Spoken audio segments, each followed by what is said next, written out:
우리는 매일 음식을 접합니다. 그리고 음식을 먹을 때 항상 조심스럽게 먹고 또 잘 먹으려고 합니다. 잘 먹으면 건강할 수 있고 또 우리가 이 잘못된 거 이렇게 상한 걸 먹으면 우리의 몸이 금방 이렇게 반응을 합니다. 내 몸이 아프다라는 반응이 옵니다. 이런 것이 우리가 하나님의 이 말씀을 순종하는 것과 마찬가지입니다. 하나님의 말씀은 영이요 생명입니다. 우리가 하나님의 말씀을 순종하면 그것이 우리에게는 기쁨이 되고 우리에게는 힘이 됩니다. 반면에 또 우리가 하나님의 말씀을 어기며 또 불순종하게 되면 그것이 우리에게 참 짐이 되고 고통이 되는 것입니다. 우리가 하루 살아가는 동안에 우리가 하나님께서 감사하라는 계명을 잘 지켜서 감사하며 하나님께 이렇게 감사하며 살면 그만큼 우리가 좋은 것입니다. 그렇지만 불평하면서 짜증내면서 살면 그만큼 우리는 힘든 것입니다. 우리가 이 세상에서 이렇게 한두 번 이렇게 잘 먹었다고 몸이 건강해지는 게 아닙니다. 참으로 이렇게 건강하게 살려면 오랫동안 이렇게 몸 관리를 잘해야 되고 특별히 음식 관리를 잘해야 되는 것입니다. 그런 것처럼 우리가 하나님 앞에 큰 복을 받고 축복을 받으려면 하나님의 말씀을 한두 번 순종했다고 해서 하나님께서 그 사람에게 복을 주는 것이 아닙니다. 하나님 앞에 우리의 순종하는 것이 자주 있어야 되고 또한 이렇게 체질화돼야지 하나님께서 그에게 순종한 자로서 받는 복을 우리에게 주시는 것입니다. 하나님께서는 자기 백성을 낮추고 또 순종을 훈련하는데 먹을 것을 적극적으로 활용해 오셨습니다. 출애굽한 이스라엘 백성들이 광야에서 이렇게 지낼 때 하나님께서는 만나를 통해서 훈련했습니다. 만나의 특징은 매일 일용할 양식을 주다가 여섯째 날 되면 갑절로 이틀치를 주고 일곱째 날에는 아무것도 주지를 않습니다. 이것을 통해서 하나님께서는 십계명 중에서 네 번째 계명인 안식일을 지켜 거룩하게 하라라는 계명을 잘 그들에게 훈련시키기 위한 것입니다. 그들은 매일 내리던 만나가 토요일 날에는 여섯째 날에는 정말로 많이 갑절로 주어지더니 갑자기 일곱째 날에는 딱 끊기는 걸 보고 일곱째 날은 다른 날과는 다른 날이구나. 이 날은 하나님께서 특별하게 정하신 날이구나. 그들이 그것을 잘 알고 그 날을 지키는데 그들이 늘 이렇게 먹는 걸 통해서 잘 훈련받을 수가 있었던 것입니다. 나아가서 또 다른 이 만나의 특징은 뭐냐 그러면 매일 주어지는 양이 일정하다라는 것입니다. 어떤 사람이 이것을 아껴 먹었습니다. 왜요? 내일 내가 더 많이 먹기 위해서. 내일 주시는 만나와 오늘 내가 먹다가 이렇게 이미 남겨둔 만나와 함께 이렇게 모아서 많이 먹으려고 그날 이렇게 먹지 않고 남겨놓으면 그 만나는 반드시 썩어버립니다. 그리고 벌레가 나서 냄새가 나서 도저히 먹을 수 없게 만들어버립니다. 그래서 그들에게는 항상 아침에 만나를 먹고 그 만나가 하루가 지나게 되면 다시 썩거나 이렇게 필요가 없게 됩니다. 이것을 통해서 하나님께서는 무엇을 가르쳐 주려고 하시는 것입니까? 우리 신명기 8장 16절에서 이렇게 밝히고 있습니다. 같이 한번 읽어보겠습니다. 내 조상들도 알지 못하던 만나를 광야에서 내게 먹이셨나니 이는 다 너를 낮추시며 너를 시험하사 마침내 내게 복을 주려 하심이었느니라. 아멘. 이렇게 내일 먹을 것을 미리 준비하고 있지 않으면 사람이 마음이 낮아집니다. 부자라는 게 뭡니까? 먹을 양식이 쌓여져 있다라는 것이죠. 쌓여질 양식이 없는 사람을 보고 우리는 가난한 사람이다 그럽니다. 가난한 사람이 되면 마음이 낮아집니다. 마음이 낮아지면 좋은 점이 하나 있습니다. 가난 그 자체는 결코 좋은 것이 아니지만 이 가난한 것이 우리의 마음을 이렇게 낮출 수만 있다면 우리는 하나님을 크게 보는 것입니다. 나아가서 하나님의 말씀과 하나님의 그러한 계명을 크게 볼 수밖에 없는 겁니다. 그러면 잘 지키는 것입니다. 그래서 오랫동안 낮아진 마음이 이렇게 음식을 통해서 형성되다 보니까 이제 그들이 나중에 가나안 땅 들어가서 이렇게 풍성한 삶을 살아가면서도 그들의 마음이 높아지지 않고 하나님의 계명을 잘 지킬 수 있는 자로 하나님께서 이렇게 만나를 통해서 그들을 이렇게 낮추시고 훈련시켜 왔던 것입니다. 이제 이스라엘 백성들이 가나안 땅에 정착하게 되자 이제는 만나가 끊어지고 더 이상 주어지지 않게 됐습니다. 대신 이렇게 먹을 것이 풍성한 이 가나안 땅에서 하나님께서는 또 새로운 계명을 모세를 통해서 주십니다. 그것은 어떤 음식은 정한 것이니까 이것은 먹고, 또 어떤 음식은, 또 어떤 짐승은 부정한 것이니까 이것을 먹지 말라라고 하나님께서는 명하신 것입니다. 이 부정한 음식이라고 해도 지금 보면 그것이 몸에 나쁘거나 독이 되는 게 아닙니다. 돼지고기가 나쁩니까? 먹지 말라는 토끼고기가 나쁩니까?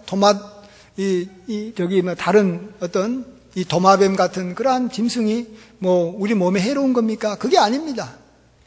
근데 하나님께서는 왜 이렇게 어떤 음식은 먹거라 그러고 어떤 음식은 먹지 말라라 그랬을까요?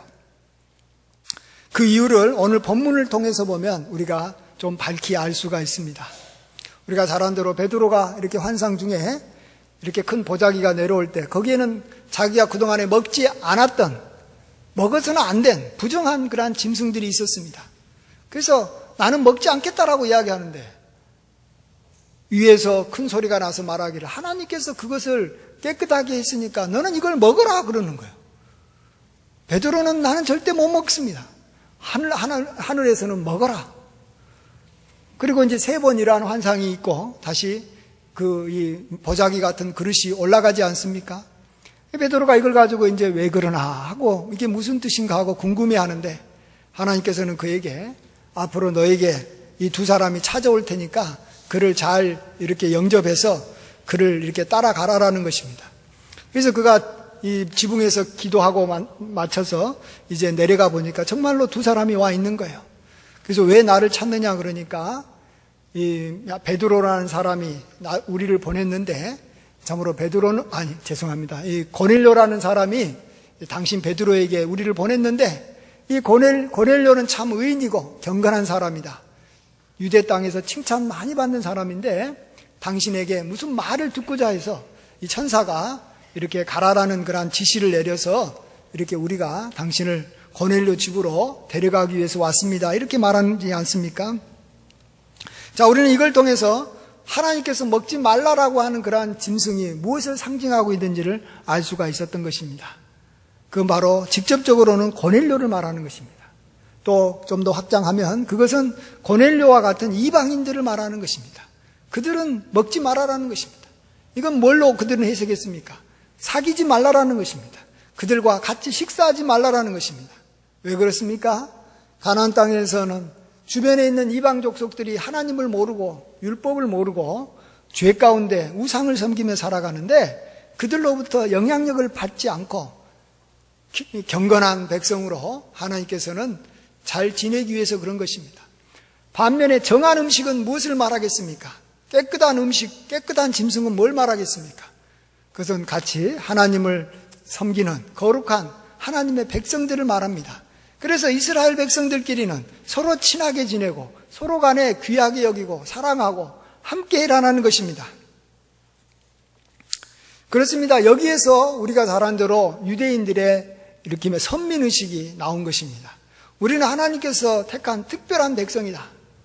우리만이, 아브라함의 후손인 우리만이 하나님의 백성이 될 수 있다. 맞습니다. 그건 하나님의 뜻이었습니다. 그래서 하나님께서는 이렇게 음식을 가지고 그들의 선민의식을 굉장히 강화시켜줬던 것입니다. 그러나 이것이 주님께서 이 땅에 오셔서 이제는 하나님의 백성이 되는 길이 모든 만민에게 열림으로써 유대인들이 더 이상 주장할 필요가 없고 또 주장해서는 안 되는 것이 돼버리고 말았습니다. 그래서 베드로를 통해서 하나님께서는 고넬료를 만나게 하고 같이 식사도 하고 그에게 복음을 전해서 함께 하나님의 백성이 되도록 이렇게 고넬료 집으로 가게 한 것입니다. 이것이 그 당시에 베드로를 포함한 많은 유대인들에게는 굉장한 충격이었던 것입니다. 오랫동안 그렇게 훈련받았던 그러한 하나님의 말씀이 이제 완전히 새로워진 것입니다. 변화가 왔기 때문에 얼마나 힘들었겠습니까? 이것 때문에 초대교회는 굉장한 혼란을 가져왔고 어려움을 있었지만 점차 그 뜻을 알게 된 그러한 유대인들은 이렇게 이방인들에게도 복음을 전하며 하나님의 백성이 함께 되어가는 것을 즐거워하고 그들과 함께 한 것입니다. 자, 그러면 이제 우리는 이방인으로서 정말로 은혜 시대에 살고 있는 우리들이 옛날에 그 이스라엘 백성들이 가졌던 선민의식, 이러한 것을 가져야 될까요? 가지지 말아야 될까요? 우리 함께 고린도후서 6장 14절 15절 말씀을 한번 읽어보겠습니다. 너희는 믿지 않는 자와 멍에를 함께 매지 말라. 의와 불법이 어찌 함께하며 빛과 어둠이 어찌 사귀며 그리스도와 벨리알이 어찌 조화되며 믿는 자와 믿지 않는 자가 어찌 상관하며. 하나님께서는 여전히 우리 믿는 그리스도인들에게 이제는 믿지 않는 자들과 구별되게 살아라. 그들과 사귀지 말라. 그들과 혼인하지 말라. 그들과 멍에를 매지 말라. 함께 동업하지 말라. 분명히 이야기하고 계십니다. 이건 빛과 어둠이 함께 할 수 없는 것과 같다라는 것입니다. 우리는 생각을 합니다. 왜 이렇게 하나님께서 하실까? 그것은 그렇게 해야지만이 먼저 우리들이 이 세상의 더러운 걸로부터 보호받을 수가 있기 때문에 그런 것이고, 나아가서 우리가 그들과 구별되게 살아야지만이 아직 믿지 않는 모든 사람들이 우리를 통해서 하나님을 믿을 수 있는 길이 열리기 때문에 그런 것을 알아야 됩니다. 지금은 이제 누구든지 예수님만 믿으면 하나님의 백성이 됩니다.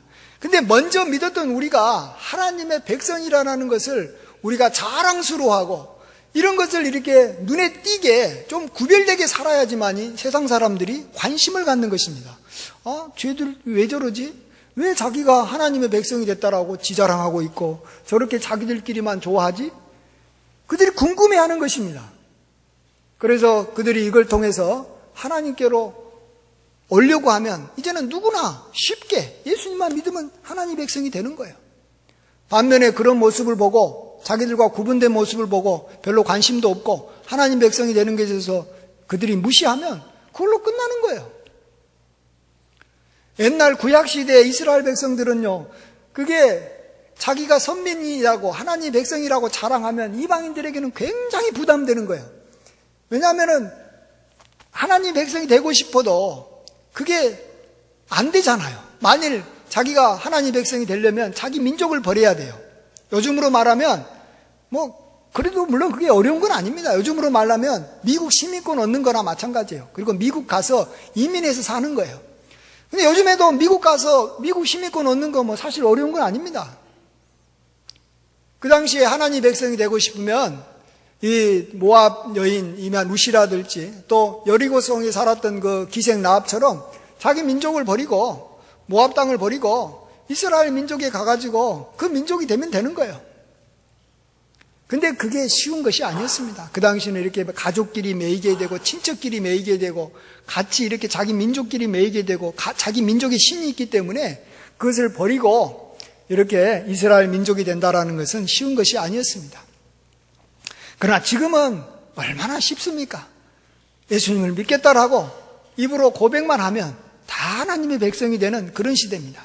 이럴 때일수록 더더욱 우리는 정말로 내가 하나님의 백성이라는 그런 선민의식을 갖고 이 세상 사람들하고 구분되게 살아야지만이 그들에게도 빛이 비춰지는 거예요. 우리가 그들하고 똑같이 살아버리면 하나님의 백성이 되고자 하는 동기가 생기지 않는 거예요.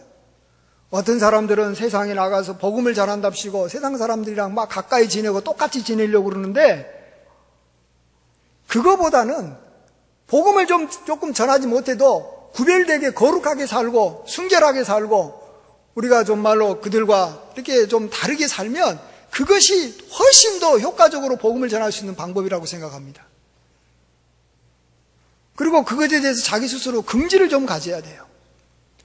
근데 많은 그리스도인들이 참 세상 사람들하고 이렇게 어울리지 않으면 사랑이 없는 것처럼 이야기하기도 하고 또 자기 스스로가 굉장히 답답해합니다. 왜 그런지 아십니까? 그것은 먼저 하나님의 백성과 친하지 않기 때문에 그래요. 하나님께서는 가나안 땅에 사는 백성에게 정한 음식을 먹으라 하고 부정한 음식은 먹지 말아라 그랬어요. 근데 어떤 이스라엘 백성이 정한 음식도 안 먹고 부정한 음식도 안 먹었어요. 그러면 이 사람이 어떻게 될까요? 정한 음식도 안 먹고 부정한 음식도 안 먹고 아무것도 안 먹고 살면 죽게 되는 것입니다. 마찬가지로 우리 그리스도인이 세상 사람들하고도 사귀지 않으면서 믿는 사람들하고도 안 사귀는 거예요. 그러면 이 사람은 어떻게 될까요? 우울증에 빠지는 거예요. 우울증에. 사람이라는 것은 누군가와 함께 지내며 친하게 지내며 서로 사랑을 나눌 수 있어야 됩니다. 그리고 사랑을 나눌 수 있는 사람이 많을 필요도 없습니다.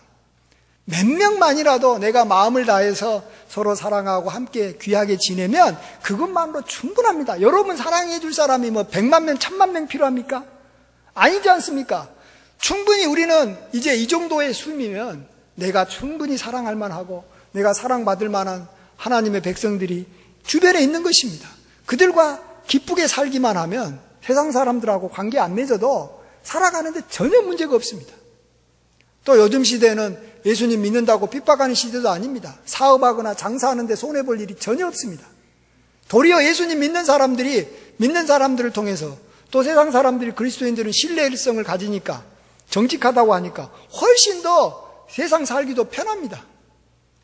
그럼에도 불구하고 우리 믿는 사람들이 자기가 어떤 좀 특별한 선민의식을 갖지 못하고 세상 사람들하고 그냥 같이 그냥 어울리면서 똑같이 지내려고 하는 이유가 뭔지 아십니까? 그것은 정한 음식을 충분히 먹지 않아서 배가 고파서 그러는 거예요. 우리 믿는 성도들하고 서로 사랑하고 하나가 되고 기쁘게 지내는 것을 힘쓰지 않았기 때문에 자기 마음속에는 애정에 대한 결핍이 있어요. 항상 사람에 대해서 항상 이렇게 마음에 굶주려 있는 거예요. 그러다 보니까 닥치는 대로 만나는 거예요. 세상 사람들은 아니든 상관없이 자기에게 좀만 관심만 보여주고 자기에게 조금만 친절하면 그냥 마음을 열고 친하게 지내버리는 거예요. 그러다가 세상 영향 다 받아가지고 결국은 하나님의 백성답지 못하게 정말로 우리가 살아가는 것을 보게 됩니다. 그래서 우리가 정말로 선민의식이라는 것은 다른 게 아니에요. 먼저 우리 하나님의 백성들 누구보다도 더 사랑하는 것입니다. 유대인들 보십시오. 얼마 되지 않는 유대인들 선민의식을 지금도 갖고 있는데 그들은 이방 사람들이랑 친하지 않게 지내는 것만 보시면 안 됩니다. 유대인들은 자기 유대인들끼리 얼마나 가깝게 지내는지 모릅니다. 특별히 가족들끼리는 얼마나 가깝게 지냅니까? 우리 믿는 성도님들이 자기 가정에서 이렇게 믿는 자녀와 믿는 배우자와 굉장히 가깝게 지내야 되는 것입니다. 이것을 하지 못하면 우리가 선민의식을 갖고 세상 사람들하고 구별되게 지내는 거 못하는 것입니다. 그리고 함께 같이 이렇게 부서 활동하고 함께 믿음 생활하는 성도님들하고 누구보다도 가깝게 지내야 되는 거예요. 그러면은 굳이 이 교회 생활하시는 성도만도 못하는 세상 사람들한테 가가지고 애정 달라고 구걸하지 않습니다. 굳이 그들하고 이렇게 얽히고 설킬 일 굳이 할 필요가 없는 것입니다. 왜요? 충분하니까요. 나를 사랑해주고 나를 아껴줄 사람이 그렇게 많이 필요한 게 아닙니다. 몇 명만 있어도 되는 것입니다. 우리 인간이 얼마나 대단하다고. 우리 그들과 함께 하나님의 백성들과 함께 이렇게 복되게 살아가시면서 정말로 거룩하게 살아가시는 저와 여러분 되시길 바랍니다. 아멘. 이제 잠깐 좀 음식과 연관해가지고 한 말씀만 좀 드리고 마치려고 하는데요. 우리나라에 처음 복음을 전한 선교사님들이 우리나라 성도님들에게는 특별히 술과 담배를 하지 않도록 했습니다. 그건 좀 세상 사람들하고 좀 구분되라는 것도 있고 또 하나는 건강하게 또 이렇게 경건하게 살기 위해서 그런 것입니다. 근데 보니까 요즘 시대에 가면 갈수록 술과 담배를 안 하는 것이 정말로 좋은구나 하는 걸 새삼스럽게 느낍니다. 왜 그런지 아시죠? 요즘에는 이 성추행이라는 것이요 가면 갈수록 굉장히 예민해집니다. 이제 조금만 하면 걸리게 돼 있습니다. 근데 이게 술 먹어버리면 이게 성추행으로 갈 가능성이 굉장히 심합니다. 성추행하면 대부분 술 먹고 갑니다. 그러니까 옛날보다도 지금 술을 먹지 말아야 될 이유가 한 가지 더 늘게 된 것입니다. 또 요즘에는 이 차가 옛날에는 차를 안 타고 다녔어요. 그래서 조금 술 먹고 좀 취해서 길거리 다녀도 좀 괜찮아요. 근데 요즘에는 술 먹고 차 운전하면 어떻게 됩니까? 바로 사고입니다. 바로 사고. 자기만 죽이는 게 아니라 다른 사람도 죽이는 거예요. 또 담배도 그렇습니다. 옛날에는 공기가 그래도 깨끗했어요. 요즘에는 어떻습니까? 공기가 미세먼지 때문에 우리의 폐나 이런 기관지가 얼마나 많이 평상시 때도 상하고 있습니까? 여기다가 또 담배까지 집어넣어가지고 상하게 하면 어떻게 됩니까? 어떻게 될 것 같아요? 그러면 알아서 자기가 이것이 정말로 내 몸에도 앞으로도 더 필요하고 더 중요한 거예요. 술, 담배를 하지 않는 것이. 정말 우리나라에 초기에 와가지고 우리에게 이것을 가르쳐 준 이 선교사님, 다른 나라는 안 가르쳐 줬는데 우리에게 이걸 가르쳐 준 선교사님 너무 귀하게 생각하고 감사하게 생각해야 돼요. 나가서 보십시오. 우리나라 기독교인들이 너무 편하게 살아요. 음식 먹는 것 가지고 너무 자유가 많아요. 불교 교인들 어떻게 먹는지 아십니까? 그들이 좋아하는 고기 안 먹습니다. 우리가 그렇게 먹고 싶어하는 고기 안 먹습니다. 짐승도 못 죽이지 않습니까? 이슬람 교도들은 어떻게 살아갑니까? 이슬람 교도들은 돼지고기, 개고기, 술 같은 거 전혀 안 됩니다. 또 땅에 이렇게 있는 이 짐승도 그 외에 다른 짐승 다 먹냐? 그게 아니에요.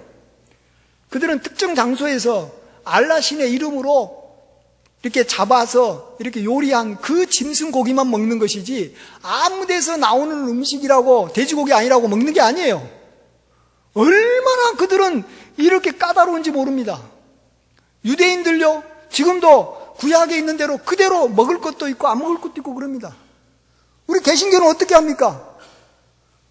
도리어 선교사님이 정해주신 이 두 가지도 그냥 그까지 우리에게는 자유를 얻었으니까 율법은 사라졌으니까 하면서도 그것도 안 하고 있습니다.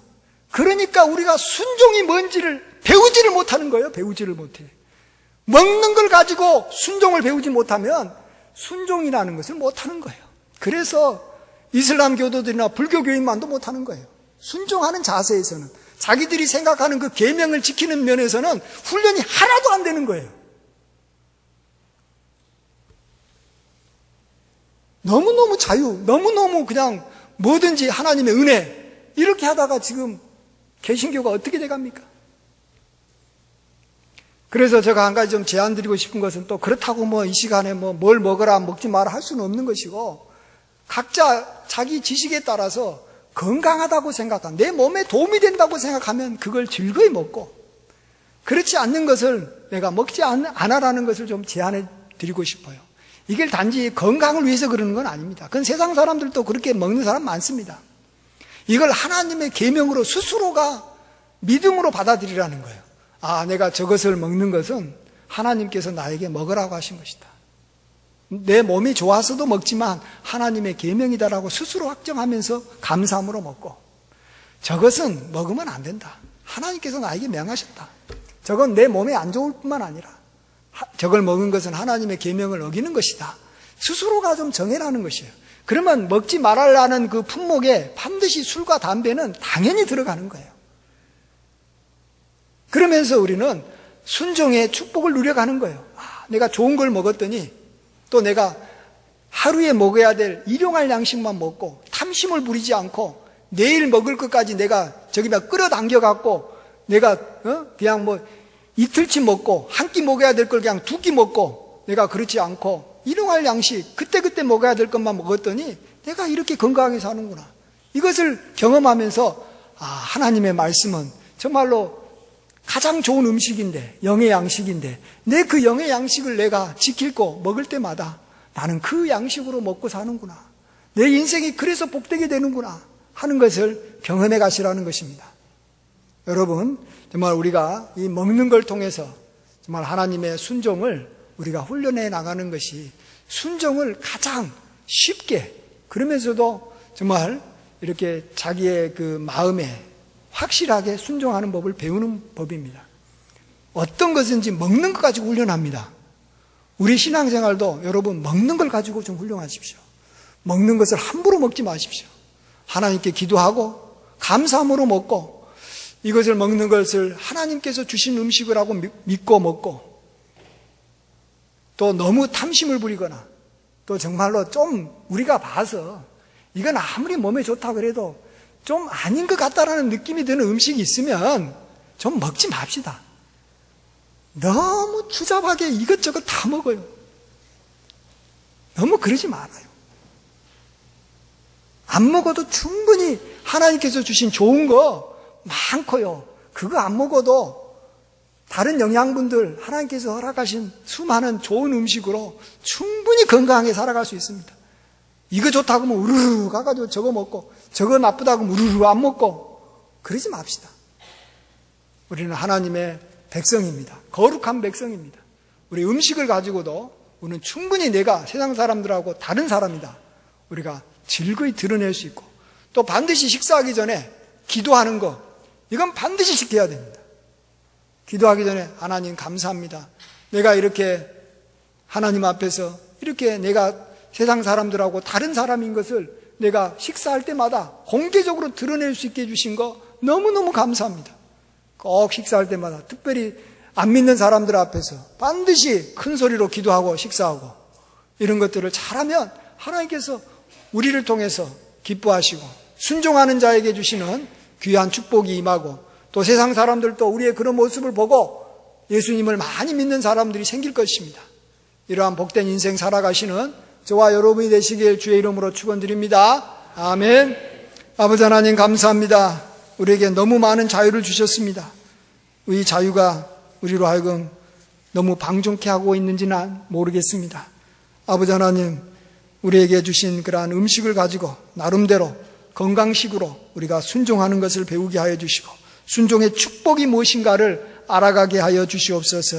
예수님의 존귀하신 이름으로 기도하옵나이다. 아멘.